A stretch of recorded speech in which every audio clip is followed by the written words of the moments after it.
Zafra presents Secrets of Malta, written by Cecily Blench and read by Helen Keeley.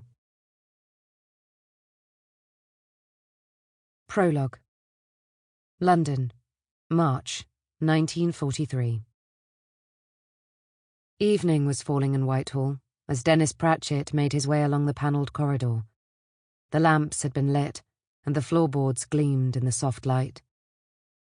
What had seemed to Pratchett to be the hardest winter of the war so far was finally drawing to a close. He felt pale and cold, like a plant kept too long in the dark. Since returning from France with a shrapnel wound 3 years earlier, he had barely left London, and sometimes thought longingly of the world beyond his office, now more distant than ever. He knocked on Sir Harold's door and waited. Eventually a voice barked, "Enter!" Pratchett went in and saw the old fellow hunched over his cluttered desk. He put down his pen and squinted, wedging his monocle further under a bushy white eyebrow. "Ah, young Pratchett, isn't it?" "Yes, Sir Harold. How do you do, sir?" "Oh, still alive," said the old man. "Good heavens, is that the time?" "Yes, sir. It is nearly 6. "Been deep in this blasted report," said Harold.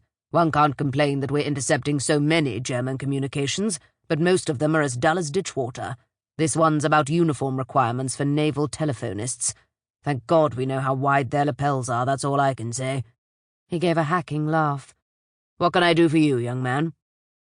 "The Deputy Director thought you ought to see this memo, sir," said Pratchett, pulling an envelope from his pocket. "We've received some rather interesting information."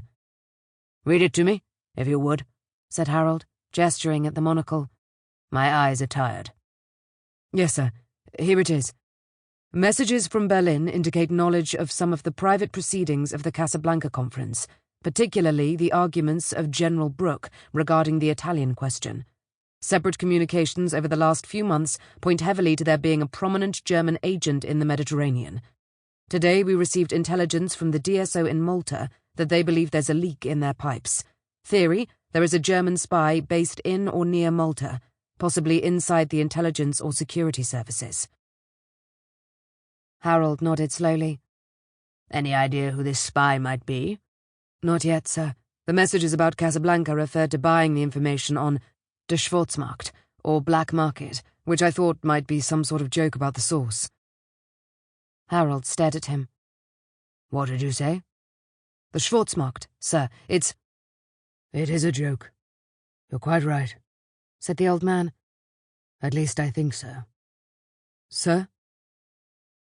Harold hauled himself out of his chair and went across to a filing cabinet that stood against the wall.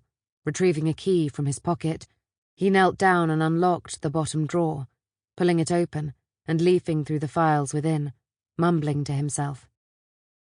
Pratchett waited respectfully. Some people said the old man had lost his touch, but he'd been influential in the establishment of the intelligence service many years ago, a brilliant agent by all accounts, and the Deputy Director seemed to trust his hunches. "Ah, here he is," said Harold, waving a folder. He clambered up. "Come and have a look at this." The folder was stuffed with closely typed letters, reports, and occasional photographs. But Harold was looking for something in particular. He reached into an envelope pressed between the pages, pulling out a scrap of paper. "What do you think of this?" He held it out in the palm of his hand. Pratchett frowned. "It's a wax seal, sir." The wax was a dark blue-black colour, with a scrap of mottled envelope stuck to the back.